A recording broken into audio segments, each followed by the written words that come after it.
Hello students, आपका स्वागत है एनालॉग इलेक्ट्रॉनिक्स में। तो एनालॉग इलेक्ट्रॉनिक्स के पिछले लेक्चर्स में हमने इंट्रोडक्शन, सेमीकंडक्टर के बारे में जाना, पीएन जंक्शन के बारे में जाना, पीएन जंक्शन की फॉरवर्ड वाइज कैरेक्टरिस्टिक्स और रिवर्स वाइज कैरेक्टरिस्टिक्स के बारे में जाना। तो हमारा आज का टॉपिक है रिवर्स ब्रेकडाउन। तो जो रिवर्स ब्रेकडाउन है यह किसी एक निश्चित मान पर करंट के तेज़ी से बढ़ जाने की प्रक्रिया को ब्रेकडाउन कहते हैं और वह वोल्टेज जिस पर यह घटना घटती है ब्रेकडाउन वोल्टेज कहलाती है। अर्थात रिवर्स वोल्टेज का जो एक निश्चित मान रहता है उस पर करंट जो हम जो रिवर्स वोल्टेज फ्लो करा रहे हैं उस पर जो हमारे करंट का मान एकदम तेज़ी से बढ़ जाता है, तो उस तेज़ी से बढ़ने की प्रक्रिया को ब्रेकडाउन कहते हैं। तो जैसा कि हमने पीएन जंक्शन जो पढ़ा था उसके रिवर्स वाइज में हम पीएन जंक्शन को कनेक्ट करते हैं और कनेक्ट करके उसमें सप्लाई देते हैं। सप्लाई देने के बाद जो फंक्शन रहता है या जो सर्किट रहता है उसमें एक निश्चित मान पर हम उसे जब बढ़ाते जाते हैं तो धीरे धीरे एक निश्चित मान पर करंट तेज़ी से बढ़ जाता है। तो इस तरीके से जो रिवर्स वोल्टेज में करंट तेज़ी से बढ़ता है वह वोल्टेज जिस पर वह घटना घटती है उसे हम ब्रेकडाउन वोल्टेज कहते हैं। तो हाई रिवर्स वोल्टेज को हटाने पर क्रिस्टल संरचना जो रहती है वह पुनः सामान्य हो जाती है, लेकिन जब तक हम रिवर्स वोल्टेज लगाए रखते हैं तब तक क्या होती है, सामान्य क्रिस्टल संरचना सामान्य स्थिति से अलग हो जाती है। अर्थात उसमें जो परमाणु रहते हैं या जो एटम्स रहते हैं उनके इलेक्ट्रॉन्स तेज़ी से बंद तोड़कर गति करने लगते हैं। यदि हम रिवर्स वोल्टेज को बहुत अधिक देर तक लगाए रखते हैं तो डायोड ब्रेकडाउन अवस्था में यदि ज़्यादा देर तक रहता है तो गर्म होने के कारण यह परमानेंट रूप से डैमेज या बर्नआउट हो सकता है। तो रिवर्स ब्रेकडाउन मुख्य रूप से निम्नलिखित दो प्रकार का होता है। पहला होता है एवलांचे ब्रेकडाउन और दूसरा होता है जेनर ब्रेकडाउन। तो इस तरीके से ये हमारे दो ब्रेकडाउन होते हैं। तो इसमें सबसे पहला हमारा ब्रेकडाउन है एवलांचे ब्रेकडाउन। तो हम लोग एवलांचे ब्रेकडाउन के बारे में जानेंगे।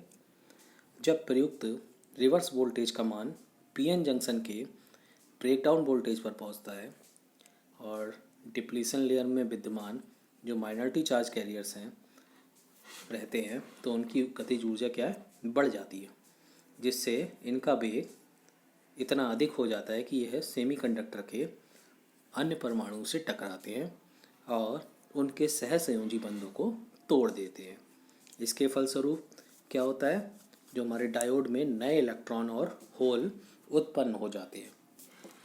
तो जो अप्लाई इलेक्ट्रिक सोर्स से एनर्जी प्राप्त करके अधिक वेग से सेमीकंडक्टर के अन्य परमाणुओं से टकराकर सहसंयोजी बंध को तोड़ देते हैं।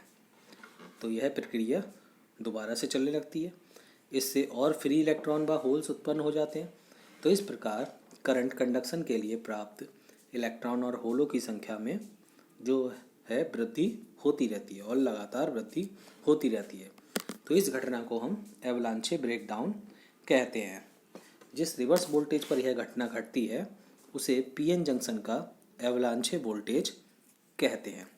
तो इस तरीके से हम देखते हैं कि जब हमारे डिप्लेशन लेयर में माइनॉरिटी चार्ज कैरियर्स की जब गतिज ऊर्जा बढ़ जाती है, ये गतिज ऊर्जा कब बढ़ती है, जब हम रिवर्स वोल्टेज का मान बढ़ाते हैं। तो इससे वेग इतना अधिक हो जाता है कि यह सेमीकंडक्टर के अन्य परमाणुओं से टकराकर उनके सहसंयोजी बंध तोड़ते हैं। उनके सहसंयोजी बंधों में उनके इलेक्ट्रॉन्स कनेक्ट रहते हैं। इसके फलस्वरूप डायोड में नए इलेक्ट्रॉन और होल उत्पन्न हो जाते हैं जो अप्लाई इलेक्ट्रिक सोर्स से एनर्जी प्राप्त करते हैं। अर्थात जो हम अप्लाई वोल्टेज कर रहे हैं, रिवर्स वोल्टेज जो दे रहे हैं उससे एनर्जी प्राप्त करते हैं और जब यह उससे एनर्जी प्राप्त करते हैं तो फिर और अधिक वेग से सेमीकंडक्टर के अन्य परमाणुओं के सहसंयोजी बंधों को तोड़ते हैं। तो तोड़ने से क्या होता है कि जब ये तोड़ते हैं तो हमारे और ज़्यादा फ्री इलेक्ट्रॉन्स और होल्स जनरेट होते हैं। तो इस तरीके से जब हमारे फ्री इलेक्ट्रॉन और होल्स की संख्या में वृद्धि होती है तो इस घटना को हम एवलांचे ब्रेकडाउन कहते हैं। और जिस रिवर्स वोल्टेज पर यह घटना घटती है उसे हम पीएन जंक्शन का एवलांचे वोल्टेज कहते हैं।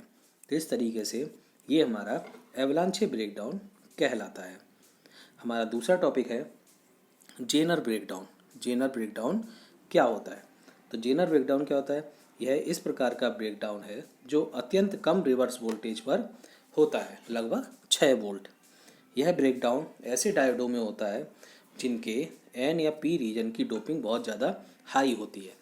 अर्थात डोपिंग से मतलब है कि जो हमारे पास एन और पी टाइप सेमीकंडक्टर्स हैं तो उनमें जो हम डोपिंग करते हैं, उनमें जो हम तीसरे या पाँचवें वर्ग के तत्वों की अशुद्धियों को मिलाते हैं तो हम क्या करते हैं, उन अशुद्धियों को ज़्यादा मात्रा में मिला देते हैं। तो ज़्यादा मात्रा में मिलाने से उनकी डोपिंग क्या है, हाई हो जाती है। तो डोपिंग हाई होने के कारण जो डिप्लीशन रीजन है उसकी चौड़ाई क्या हो जाती है, बहुत कम हो जाती है। क्योंकि जब हमारे पास होल्स और इलेक्ट्रॉन्स ज़्यादा होंगे तो वो क्या करते हैं, डिप्लीशन रीजन को सिकोड़ देते हैं, उसकी चौड़ाई को कम कर देते हैं। तो इतनी कम चौड़ाई के कारण जंक्शन पर उत्पन्न इलेक्ट्रिक फील्ड, जिसका मान डिप्लीशन रीजन की चौड़ाई के व्युत्क्रमानुपाती होता है, बहुत अधिक हो जाता है।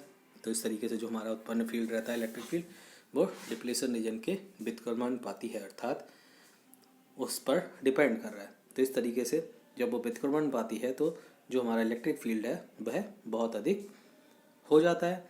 अब इतनी high speed, high electric field से डिप्लीशन लेयर सेमीकंडक्टर परमाणुओं के बैलेंस इलेक्ट्रॉनों पर अत्यधिक बल लगाता है। अर्थात जो हमारा इतना हाई इलेक्ट्रिक फील्ड जो रहता है, इससे डिप्लीशन लेयर सेमीकंडक्टर परमाणुओं के बैलेंस इलेक्ट्रॉनों पर अत्यधिक बल लगाता है, जिससे उसके सहसंयोजी बंध टूटते हैं और भारी संख्या में इलेक्ट्रॉन होल पेयर उत्पन्न हो जाते हैं। यह चार्ज कैरियर्स रिवर्स वोल्टेज द्वारा त्वरित या एक्सेलरेटेड हो जाते हैं। डायोड में रिवर्स करंट के मान को तेजी से बढ़ाते हैं। उस प्रोसेस को जिसमें डिप्लीशन लेयर में उपस्थित सेमीकंडक्टर पदार्थ के परमाणुओं के इलेक्ट्रॉनों के सहसंयोजी बंध प्रबल इलेक्ट्रिक फील्ड द्वारा टूट जाते हैं।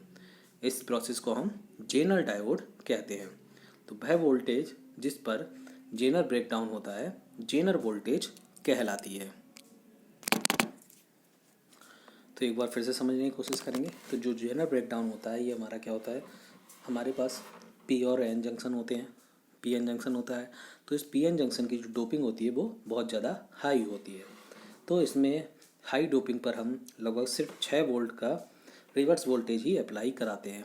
तभी क्या होता है, इसका इलेक्ट्रिक फील्ड की वैल्यू बहुत अधिक हो जाती है और जबकि जो इसकी डिप्लेशन लेयर रहती है वो सिकुड़ जाती है, उसका मान कम हो जाता है। तो इस तरीके से जब हम हाई इलेक्ट्रिक फील्ड अप्लाई करते हैं और डिप्लेशन लेयर सिकुड़ जाती है तो सेमीकंडक्टर परमाणुओं के बैलेंस इलेक्ट्रॉनों पर बहुत अधिक बल लगता है, जिससे उनके सहसंयोजी बंध टूट जाते हैं और सहसंयोजी बंध टूटने से भारी संख्या में इलेक्ट्रॉन होल पेयर उत्पन्न होते हैं। यह चार्ज कैरियर्स रिवर्स वोल्टेज द्वारा जो हमने अप्लाई की है 6 वोल्ट की रिवर्स वोल्टेज, उससे त्वरित हो जाते हैं या एस्केलेटेड हो जाते हैं या गति को प्राप्त कर लेते हैं और डायोड में रिवर्स करंट के मान को तेज़ी से बढ़ाते हैं। अब रिवर्स करंट का मान तेज़ी से कैसे बढ़ेगा, उसमें जब इलेक्ट्रॉन और होल्स अत्यधिक मात्रा में उत्पन्न होने लगेंगे और वो और सहसंयोजी बंधों को तोड़ने लगेंगे। तो उस प्रोसेस को जिसमें डिप्लीशन लेयर में उपस्थित सेमीकंडक्टर पदार्थ के परमाणुओं के इलेक्ट्रॉनों के सहसंयोजी बंध प्रबल इलेक्ट्रिक फील्ड द्वारा टूट जाते हैं, जेनर ब्रेकडाउन कहलाता है। तो हमारे इस जेनर ब्रेकडाउन में एक ध्यान रखने वाली बात यह है कि इसमें जो हमारा सहसंयोजी बंध है इलेक्ट्रॉनों का, परमाणुओं के इलेक्ट्रॉनों का, वह किससे टूट रहा है, डिप्लीशन लेयर में उपस्थित सेमीकंडक्टर पदार्थ के, मतलब जो टूट रहा है सेमीकंडक्टर पदार्थ के इलेक्ट्रॉनों के सहसंयोजी बंध प्रबल इलेक्ट्रिक फील्ड के द्वारा टूट रहे हैं।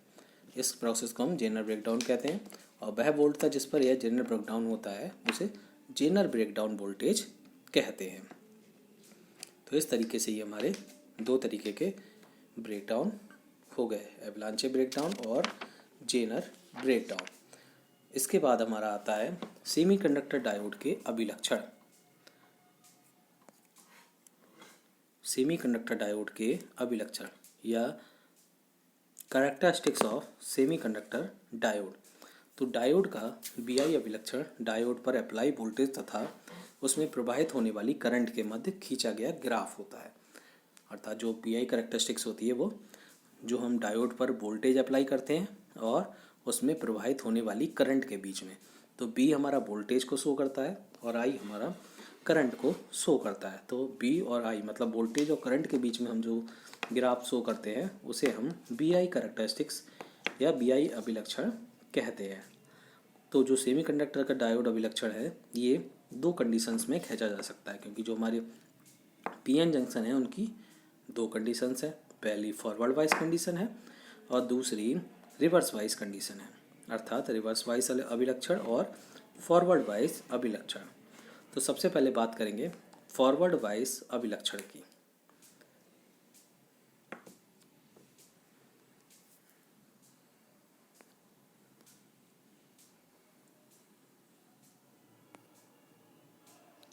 ठीक है, तो ये है हमारा फॉरवर्ड वाइज अभिलक्षण।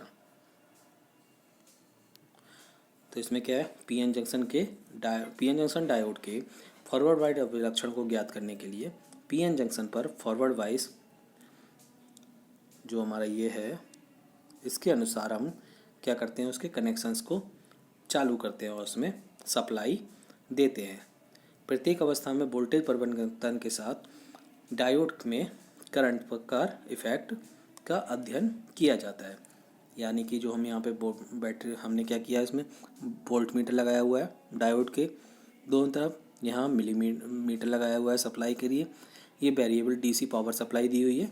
ये हमारा डायोड का प्रतीक है अर्थात सिंबल है। जो एक तरफ ये एनोड से कनेक्ट है, ये कैथोड से कनेक्ट है। तो हम इसकी फॉरवर्ड कैरेक्टरिस्टिक्स और रिवर्स वाइज कैरेक्टरिस्टिक्स को देखेंगे। तो इस चीज़ का आपके उसमें सब्जेक्ट में प्रैक्टिकल भी है।